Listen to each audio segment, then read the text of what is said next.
రానున్న రోజుల్లో బీఆర్ఎస్ భవితవ్యం ఎలా ఉండబోతుంది అంటే ఏం చెప్తారు? ఎందుకంటే ఇంత దాడి మీ పైన గతంతో పోలిస్తే ఏ ప్రభుత్వం అపోజిషన్ మీద ఈ రేంజ్లో, వేరే రాష్ట్రాల్లో కూడా మనం అబ్జర్వ్ చేస్తే ఈ రేంజ్లో ఒత్తిడి అనేది లేదు.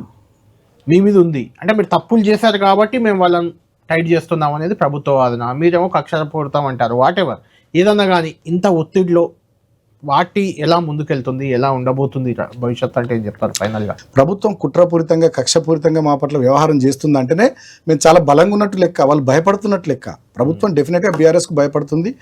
రేపు రాబోయే రోజుల్లో బీఆర్ఎస్ పార్టీ బ్రహ్మాండంగా కనీవిని ఎరగని రీతిలో మెజారిటీ స్థానాలు సాధించి ఇక్కడ గవర్నమెంట్ని మేము ఫామ్ చేస్తాం. అందుకని కాంగ్రెస్ పార్టీ మాకు భయపడుతుంది. రేవంత్ రెడ్డి గురించి మీకు తెలియదు ఏముంది, నాకు తెలియదు ఏముంది, ఇంత దాడి చేస్తున్నాడు, ఇంత టార్గెట్ చేస్తున్నాడు మమ్మల్ని అందరిని అంటేనే ఆయనకు విషయం అర్థమైపోయింది కాబట్టి మా మీద దాడి చేస్తున్నాడు. కానీ నేనొకటి ఏమంటున్నా కళ్యాణ్ గారు, డెఫినెట్గా ఈయన ఎంత దాడి చేస్తే, ఈయన ఎంత మమ్మల్ని ఇబ్బంది పెడితే మాకు అంత మంచిది. చేయని, ఇంకా మమ్మల్ని జైల్లో పెట్టని, ఇంకా మా మీద కేసులు పెట్టని, కొట్టియని, మమ్మల్ని చంపియని, మా మీద దుష్ప్రచారాలు చేయని, ఏది పడితే చేయని, చాలా మంచిది. రెండేళ్ళు దాటిపోయింది, ఇది 3వ సంవత్సరం పాలన. మా అంటే ఇంకా 2 ఏళ్ళే కదా. ఎస్ విల్ ఫేస్. మొన్న మీ కొడుకు బర్త్డే రోజు ఏదో జైల్లో పెట్టారని ఆవేదన వ్యక్తం చేశారు, ఎక్కడో నేను చూశాను.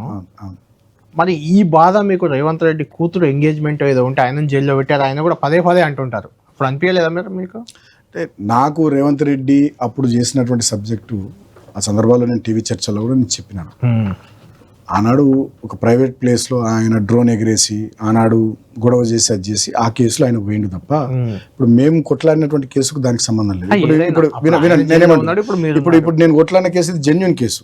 22 స్థానాలకు కానీ కేతన్పల్లి మున్సిపాలిటీలో 14 మాకు వచ్చినాయి, 7 కాంగ్రెస్కి వచ్చినాయి.